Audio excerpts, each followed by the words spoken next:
Nah, lanjut ke yang tadi, ada kisah yang sebaliknya yang saya dengar. Ini adalah kisah nyata juga, meskipun saya belum tahu negara mana. Saya dapat ceritanya dari Mas Ahmad Faiz Jainuddin. Beliau cerita, ada satu sekolah, yang di sekolah itu ada satu kelas khusus untuk anak-anak yang dikenal nakal-nakal, susah diatur, bodoh-bodoh. Kalau istilah orang Sundanya, begong, bantangul, buraong, boloho, apapun lah istilah negatif ya. Jadi anak-anak yang nilainya paling jelek, kemudian yang dianggap nakal di satu kelas kan. Dan guru-guru yang ngajar di situ jarang ada yang bertahan lama. Paling lama 2 pekan. Paling lama 2 pekan. Sehingga suatu ketika guru yang ngajar di situ sudah give up, angkat tangan.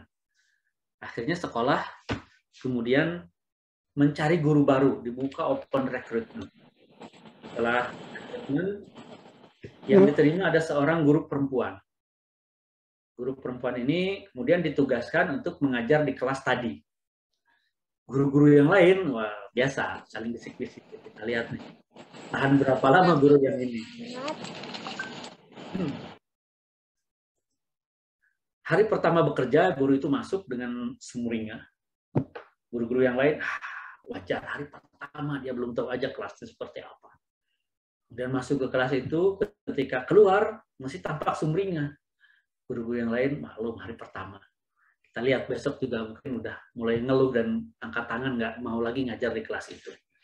Esoknya ternyata masih ceria juga. Lusanya terus seminggu, paling juga 2 minggu, kata teman-teman guru yang lain. Ternyata 2 minggu masih ceria juga. Terus seperti itu sampai akhir semester. Dan yang bikin geger di sekolah itu, di akhir semester, ketika ujian akhir sekolah, nilai rata-rata kelas yang diajar oleh ibu tersebut, nilai rata-ratanya di atas kelas yang lain. Artinya kan nilainya tinggi-tinggi. Sehingga guru-guru yang lain pada kaget, kok bisa ya? Akhirnya dipanggil guru itu sama kepala sekolah.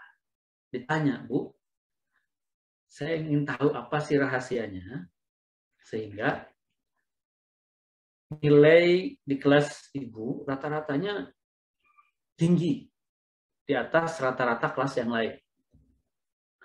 Padahal mereka kan dikenal sebagai anak-anak yang bodoh-bodoh. Apa jawab guru tersebut?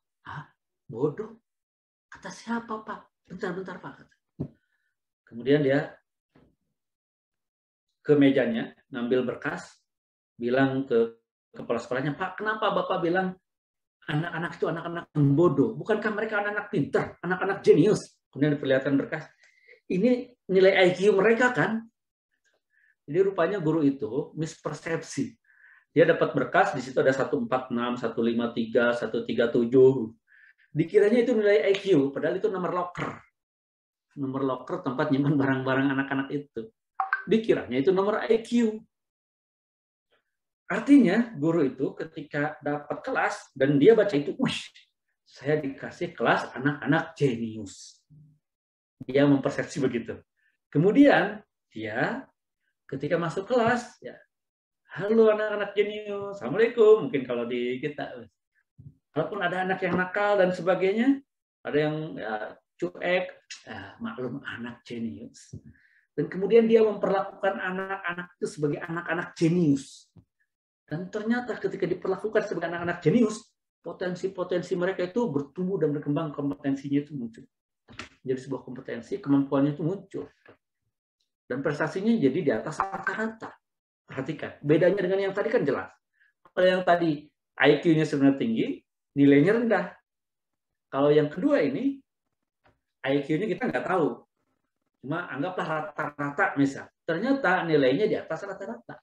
IQ yang performnya, prestasinya di atas rata-rata. Nah, ayah bunda, ternyata bagaimana kita mempersepsi anak-anak kita itu akan membentuk mereka secara langsung atau tak langsung. Kita ucapkan ataupun tidak. Makanya hati-hati dengan kata-kata. seperti tadi child free, bebas anak. Seolah-olah anak itu kayak penjajah gitu. Yang kita harus freedom, merdeka dari itu. Karena mengganggu, menghambat. Beda kalau kita menganggapnya sebagai anugerah dari Allah Subhanahu wa taala. Kemudian kita bersyukur atas anugerah yang Allah Subhanahu wa taala berikan. Dan kemudian kita mencintai anak-anak kita tanpa syarat.